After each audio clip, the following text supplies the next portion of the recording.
Have you ever felt that someone was speaking but the voice wasn't truly theirs? You look into the eyes of someone you love and suddenly realize something else is speaking through them. It's not them. It's the darkness behind them. And you're left standing there, frozen, unsure how to respond. Do you argue, stay silent, fight back, or fall to your knees? But here's the truth. You're not alone. The Bible shows us this isn't new. Long ago, around the year 33 AD, Jesus turned to Peter, his closest friend, and said, "Get behind me, Satan."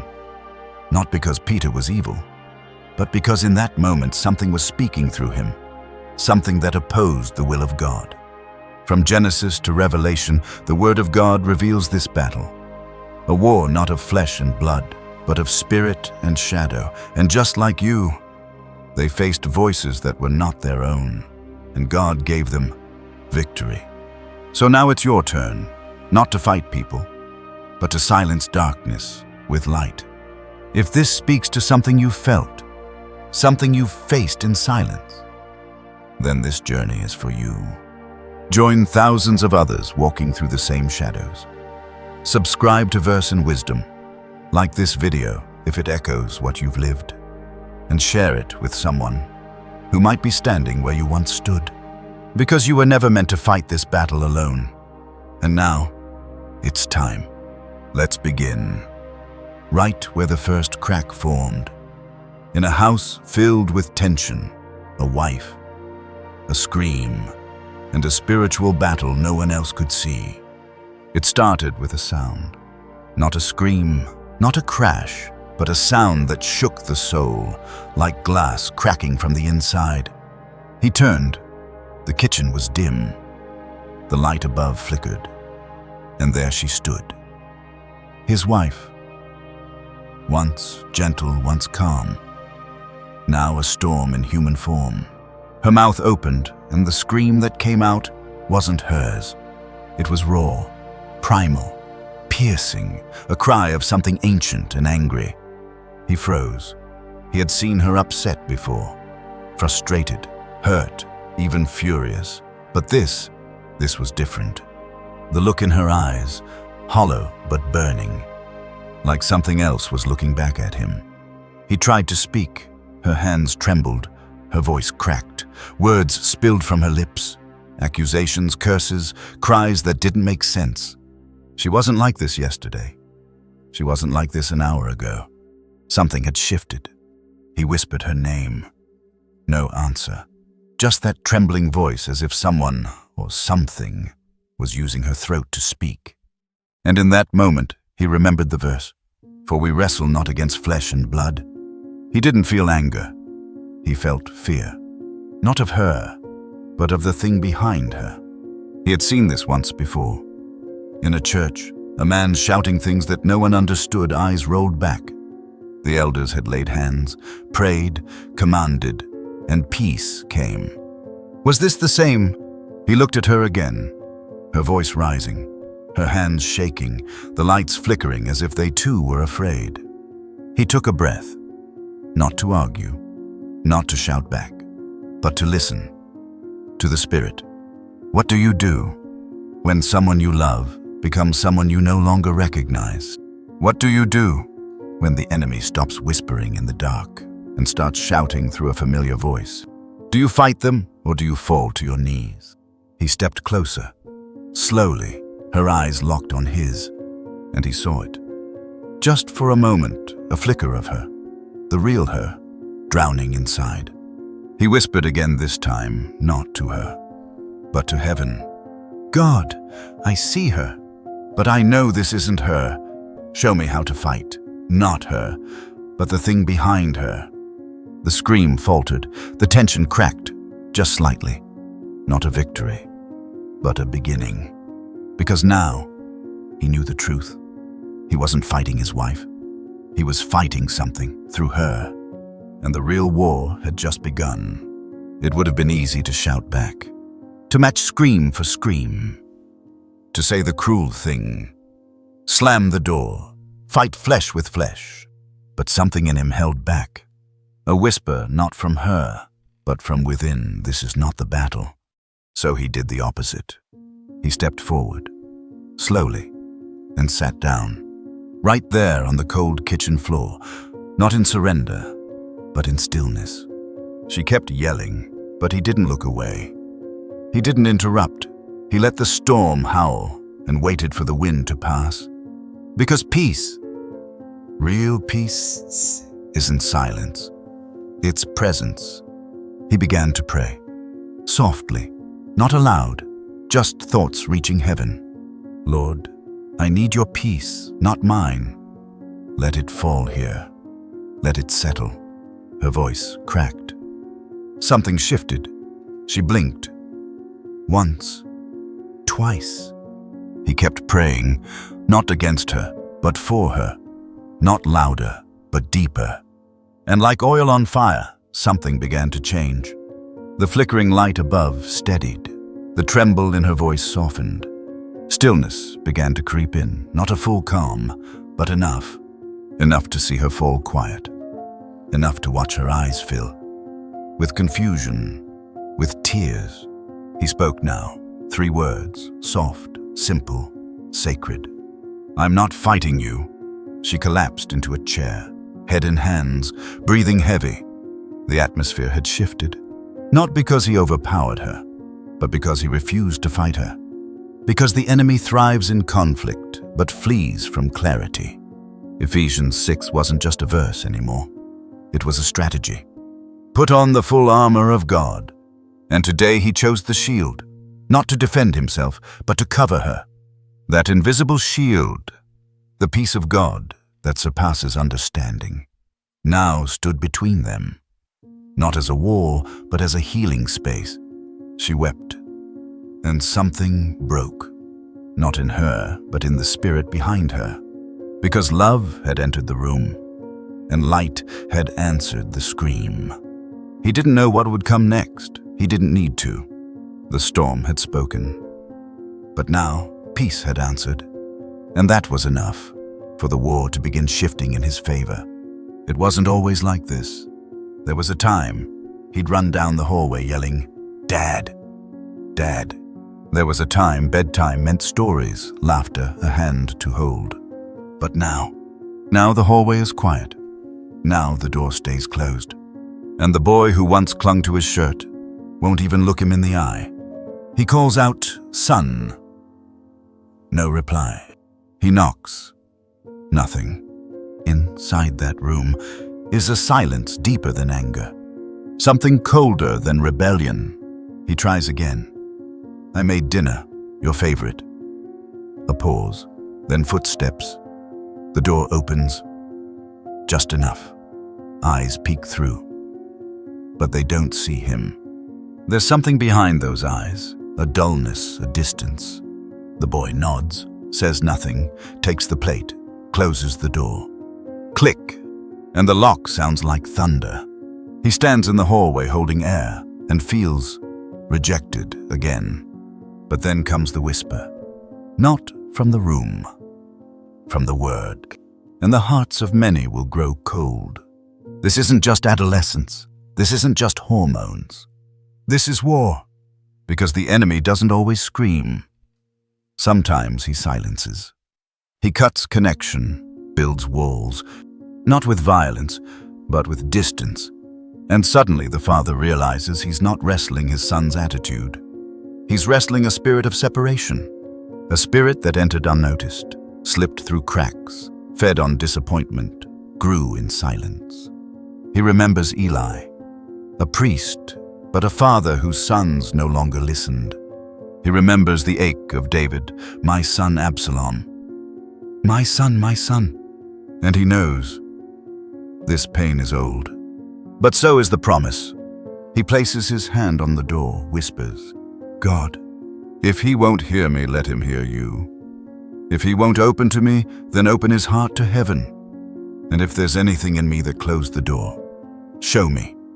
I'll repent. I'll rebuild. I'll wait." And there in the hallway he begins to worship, not with music, but with surrender. Because worship isn't a melody, It's a war cry, and the atmosphere begins to shift. Not inside the room, but around the father. Because when one parent stands in the gap, all of hell takes notice. He may not have keys to that door, but he holds something stronger, intercession. And though his son is silent, he knows God is not. And tonight the house is not quiet. Heaven is listening. The dream came sudden, dark, but not empty. He was in a hallway, endless, cold. The walls were dripping, not water, but something thicker. He ran, but the more he ran, the more the walls closed in. Then a voice, soft, distant, calling his name. Son. It wasn't angry. It wasn't loud. But it cut through the fog like a flame through ice. He turned, and behind him, light. He woke up sweating, heart pounding, room dark. Everything looked normal, but nothing felt normal. There was something in the air, a weight, like someone had been there, but left just before he opened his eyes. He sat up, looked around. Silence. But it wasn't empty. He remembered the dream. He remembered the voice. And something inside cracked.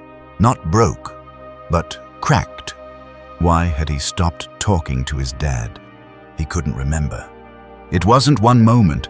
It was 1,000 tiny ones, built from shame, disappointment, unmet expectations. But underneath it all, he knew. His father still loved him, had always loved him, even when he couldn't receive it, even when he didn't want to. He buried his face in his hands. Tears welled up. Confused, angry tears. Why am I like this? Why do I hate the one who stayed? And then, another whisper, not from the hallway, not even from within, but from somewhere deeper. You are not your anger. You are not your silence. Come back. It was like oil poured into cracked ground. Not a flood, but enough to soften. He stood, walked to the door, held the handle, didn't open it, not yet. But he listened. Outside, nothing. But inside his chest, something had shifted. He whispered back. Not loud, not sure anyone would hear. Dad. The word tasted foreign, but sacred. He didn't know if he could fix it all. Didn't know if he was ready. But maybe he didn't have to be.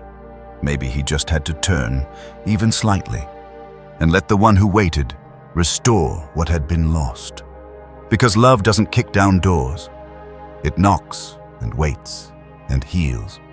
It started with a whisper, not to his face, never to his face, but behind doors, over lunch, in passing glances that lasted too long. He thinks he's better than us. Have you noticed how he talks to the boss? I heard he's trying to take credit.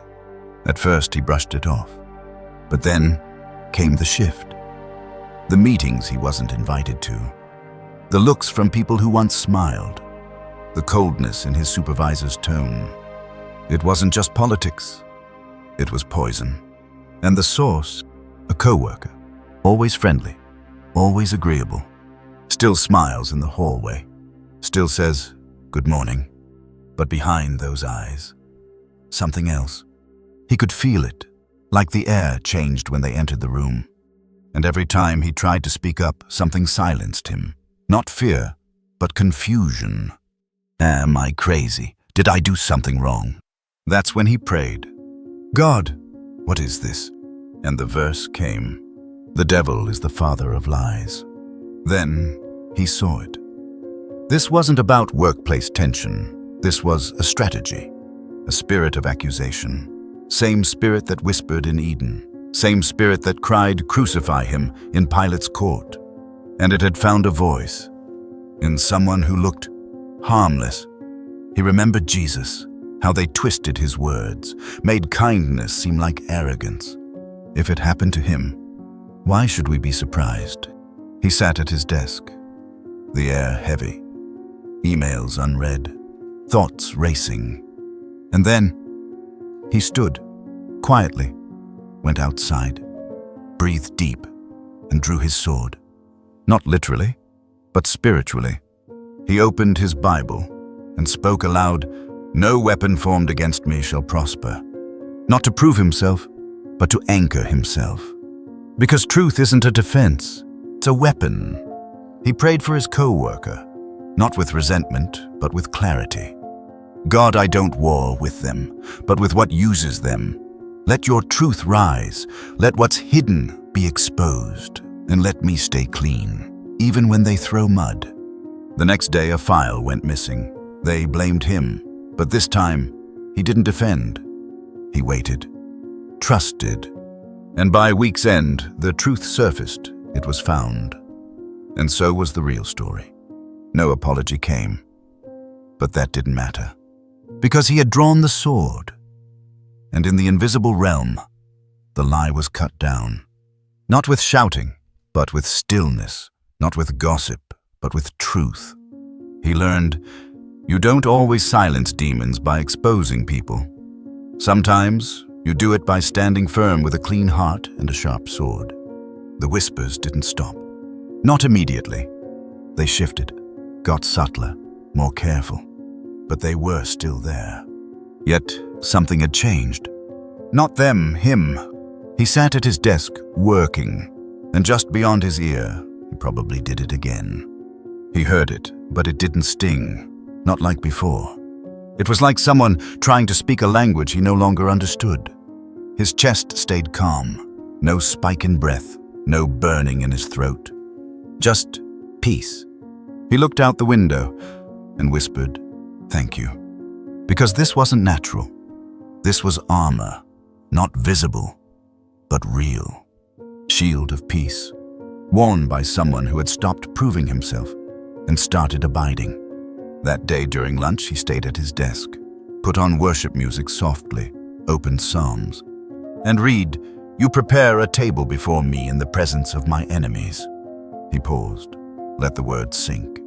Not away from them, not after them, but in their presence, right there, at work, at war, at peace. And he imagined it. A long table, candlelight, wine, bread, a table set by God, while enemies watched. Not for gloating, but for glory. Because peace is louder than vindication. He turned the page, kept reading. Then, suddenly, a colleague approached, one of the quiet ones, not part of the gossip, but always nearby. They sat down, looked uneasy, and said, "I don't know what they're saying, but I see how you carry yourself. It speaks louder than anything else." He nodded, didn't gloat, didn't say "I told you," just smiled, because God was speaking, through stillness. And in that moment, the atmosphere shifted again. That corner of the office, it became a sanctuary, not with incense or altars, but with integrity. Because when peace reigns, demons starve. No fuel, no echo, no room. He kept working, kept praying, kept loving, not loudly, but deeply, and that was enough.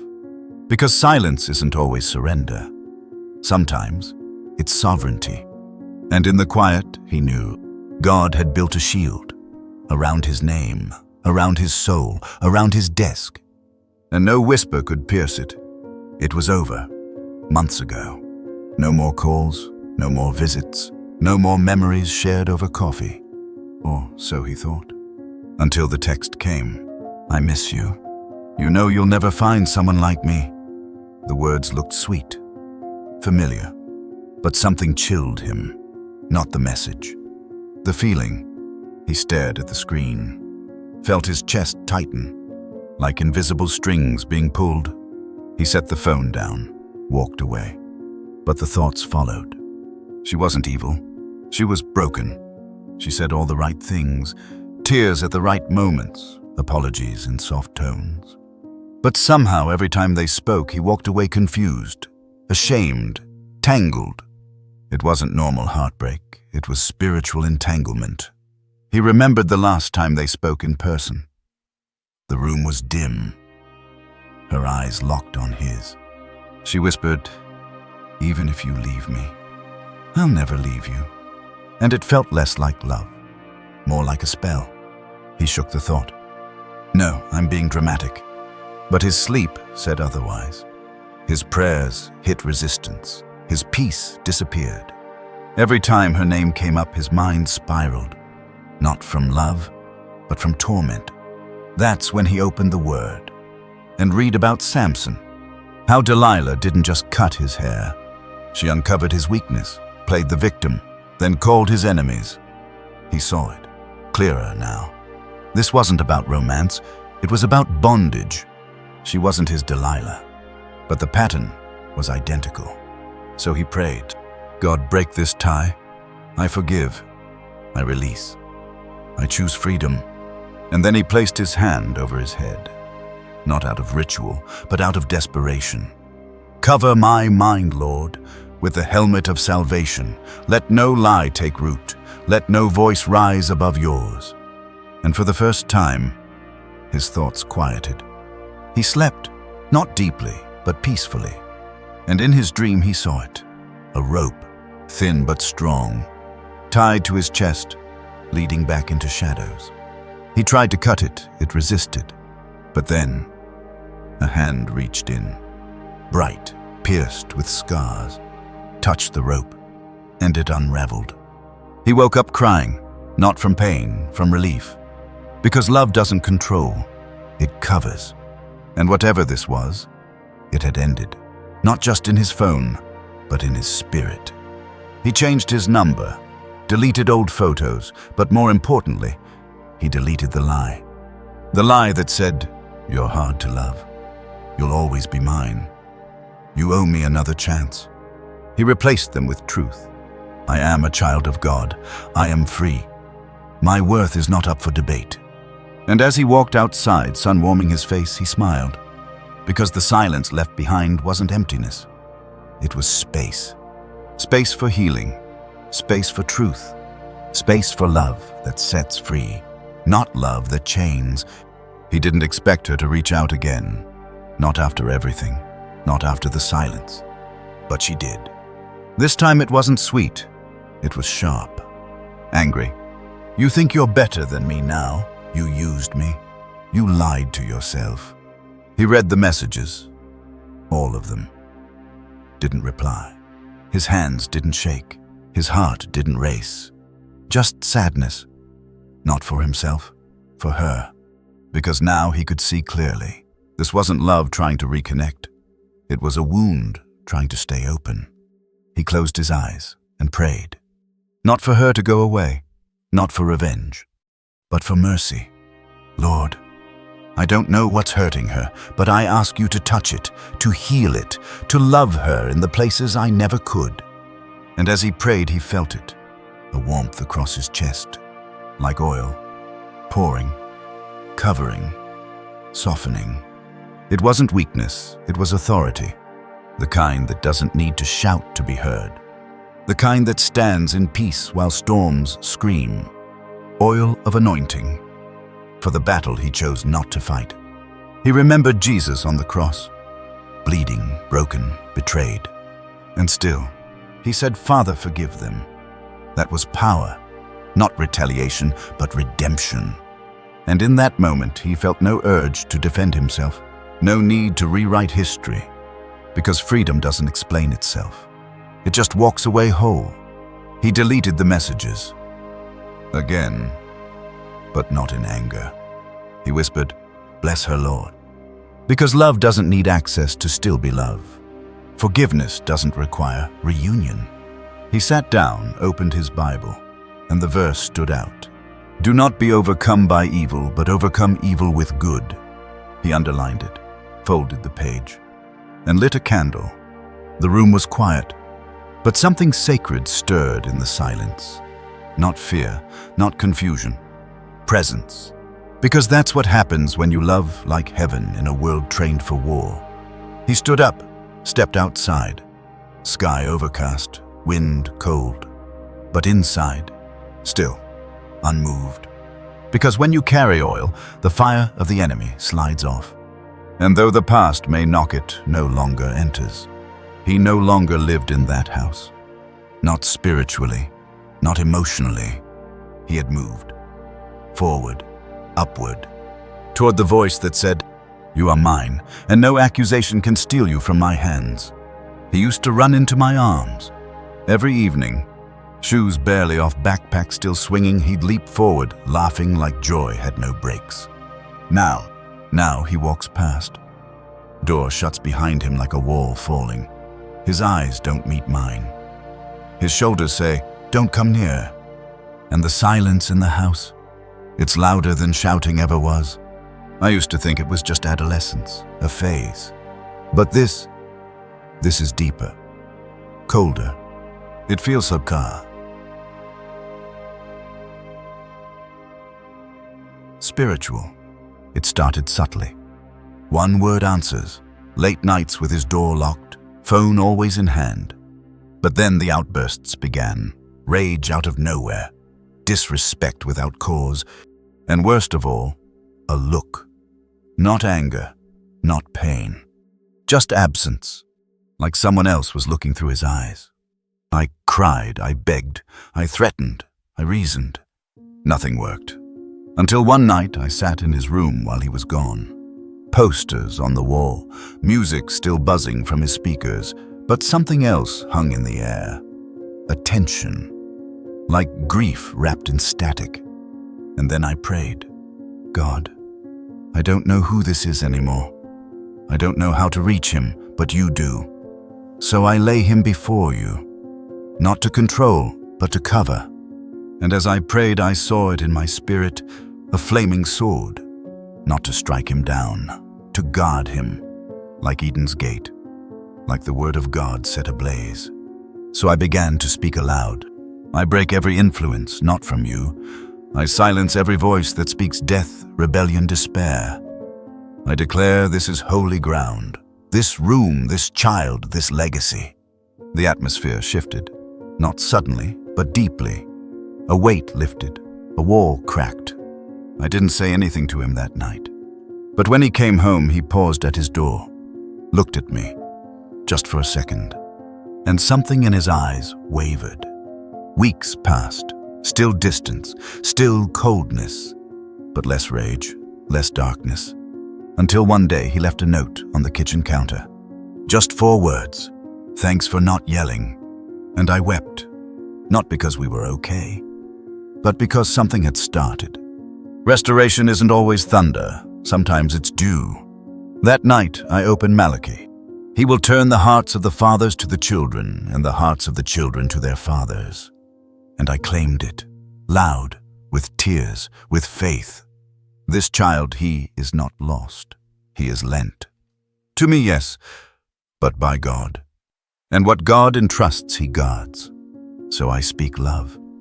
Even when I'm ignored, I speak truth. Even when I'm mocked. Because that flaming sword, it's not just defense. It's declaration. That hell cannot have what heaven has called. So if you're a parent watching your child slip away, know this. You're not powerless. You're not alone. The battle is real, but your prayers are louder. Keep speaking. Keep fasting. Keep watching. One glance. One word. One gesture at a time.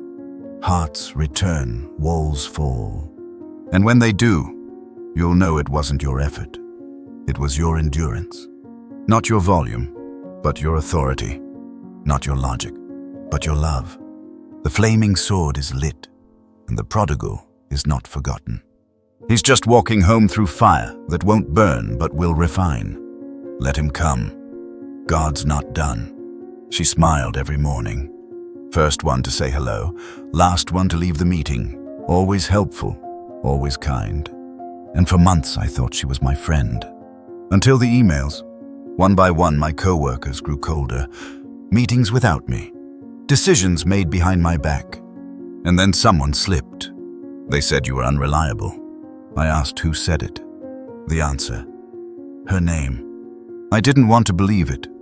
I replayed every conversation. Every coffee break, every shared laugh. Had it all been a lie? The betrayal burned. Not just professionally. Personally. It wasn't just gossip.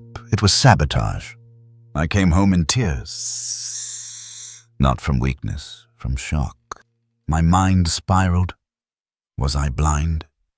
Should I have seen it? Why would she do this? That night, I almost sent a message.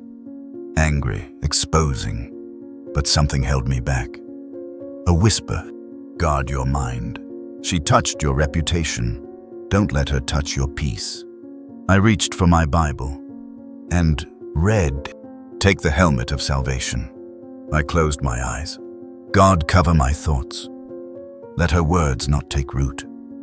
Let me remember who I am in you. The next morning she smiled again, as if nothing had happened. And I saw it. Not with my eyes, with my spirit. That smile wasn't peace. It was a mask. And behind it a war. Not against me. Through me. The enemy doesn't always show up in strangers. Sometimes he whispers through those closest. Like Saul with David. One moment praising, next moment hunting. But David never raised a hand. He ducked, he wept, he hid. But he never touched God's anointed, even when the anointed had turned. So I prayed God teach me to be like David, to lead with grace, to walk with wisdom, to not strike back. And in the days that followed, truth came out. Slowly, publicly, people started asking questions, seeing patterns. Not because I fought, because I stood. And the one who tried to ruin me, she exposed herself. But here's the miracle: I didn't rejoice. I didn't say I told you so. I felt sorrow, because I saw the spirit behind it. Insecurity, fear, bitterness. I remembered Jesus betrayed by a kiss. And still he called Judas friend. Not because betrayal is friendship, but because love stays love even when surrounded by knives. That's the helmet. It's not just for battle, it's for memory. It reminds you who you are, so you don't become what they say. It holds your head high when lies swirl below. Because the moment you forget your salvation, you'll start defending your image. And image is fragile. But identity in Christ is fireproof. I stopped explaining myself, stopped trying to win approval, and instead I walked with quiet authority. And the doors that closed, God reopened new ones. Bigger, better. But the greatest blessing wasn't vindication, it was clarity. I now saw people differently, not just what they say, but what spirit they carry. I also saw myself differently, not just what I do, but who I belong to. So if you've been betrayed, lied about, cut down by someone close, don't trade your helmet for a dagger. Don't get in the mud to prove you're clean. Instead, lift your head. Speak truth, and let the armor speak louder than the rumor. Because you are not what they said.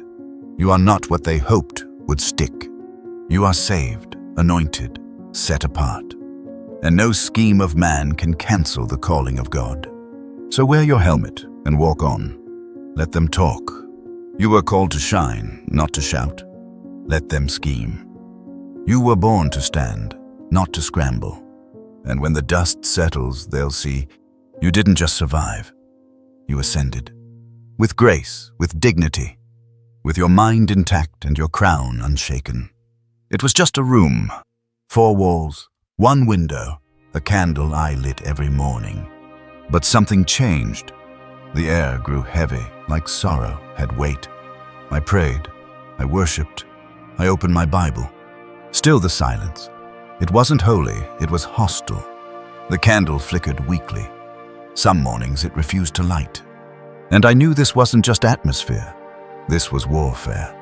I searched myself. Is there sin I've hidden? Bitterness I've buried? Doors I've opened? Nothing came to mind. Only a still voice. Stand! But stand where nothing was moving. Nothing was breaking. I fasted. Days passed, no shift. I asked others to pray. Still the cloud lingered. Until one night in the darkest hour, I read Daniel 10. From the first day you set your heart to understand, your words were heard. But the prince of Persia withstood me 21 days, and it hit me. Sometimes it's not about sin. Sometimes it's resistance. Not from within, but from the second heaven. Delays, blockades, interference. But even then the word says, your words were heard. Faith rose up, not loud, but steady. I picked up that candle and I said, this light will burn again, not because I feel it, but because I believe it. I held the shield of faith not over my body, but over my atmosphere. And I spoke, this house belongs to God. This room is under heaven's authority. Every unclean spirit, every chain, every shadow, you are trespassing. My voice didn't shake, but my soul did. Because faith doesn't mean no fear. It means no retreat. So I stayed, day after day. Candle lit, worship raised. No goosebumps, no visions, just obedience. And then one night it shifted, not with thunder, but with clarity. I felt it, like something uncoiled. A pressure lifted. The air was lighter, the candle brighter. And in my spirit I heard, breakthrough isn't always seen. Sometimes it's breathed. The next day peace returned. Not emotion, a knowing. The same room, but a different realm. Because the battle wasn't just around me, it was above me. And my shield, it held. So if you've been praying and nothing's changed, if you've fasted and silence stayed, don't quit. Don't trade your shield for despair. Don't confuse delay with denial. You may not see it, but angels are moving. The stronghold is cracking. The heavens are rumbling. You are not being ignored. You are being prepared. So hold the line. Declare the word. Sing the truth. Keep lighting the candle, even if it burns dim. Because the day is coming when the darkness will lift and you'll see your faith didn't fail. It fought. And the enemy that thought he could wear you down, he underestimated your endurance. Because you didn't just believe, you stood, with shield raised and praise on your lips. And heaven saw it all. So let the light burn, and let the silence know. You are still here, still faithful, still full of fire, and nothing in hell can extinguish a heart that won't back down. So maybe you've seen yourself in these stories. Maybe you've heard echoes of your own battles, your home, your child, your past, your silence. But now you know. You were never fighting alone, and you were never meant to fight in the flesh. You were called to stand, to shine, to worship in the dark until the darkness forgets how to speak. Thank you for walking with us through every shadow, every silence, every sacred stand. May peace guard your heart. May light fill your home. And may you remember always, you are not called to fight people. You are called to fight for them in silence, in spirit, in love. Until next time, stay faithful, stay watchful, and keep walking in the wisdom of the Word. We'll see you again, right here on Verse and Wisdom.